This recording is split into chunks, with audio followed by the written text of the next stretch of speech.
So the second track of the album is called The First Commandment of the Luminaries, and it's basically about the way that people in the old days used to explain the movements of the celestial bodies, you know, the fact of why the sun and the moon rise and why they set. And the lyrics are taken out of the Book of Enoch, and it's basically people were thinking that Earth is flat and there is like a celestial hemisphere around it, and there are openings in that hemisphere, six openings in the east where the sun rises through, and 6 in the west where it sets at the end of the day. And they were thinking that there is a big chariot that carries the sun underneath the surface of the earth from the east to the west, or actually from the west to the east, after the sun has set in the west at the end of the day through the night, and then it rises again in the east. I think it's really fascinating, and we've pretty much adapted the lyrics directly from this book. And the song itself it's a bit of a proggy tune. It's still pretty straightforward rocking, just like the first track.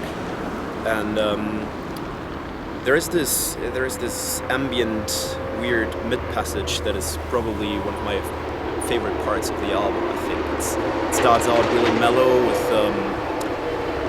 just like clean guitars with lots of delays and stuff, and really crazy stuff on the drums, and then it turns into this drum and bass beat, and there's just like basically drums and a really subby bass line, and then and a piano. And it was really cool to record that in the studio because I programmed all that shit before, but I'm not that good of a piano player that I could actually play it myself, because it's really like fast runs and stuff. So it was great to see that take shape in the studio, because at first you only have the MIDI stuff, and it kind of sounds like it's gonna sound like in the end, but not quite, because it's all like samples and MIDI piano. And working with this awesome piano player in the studio was just great.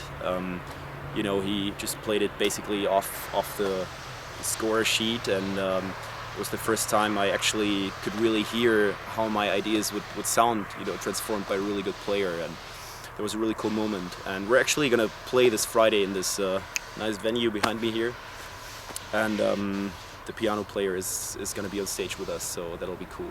Hopefully it'll end up on our DVD at one point.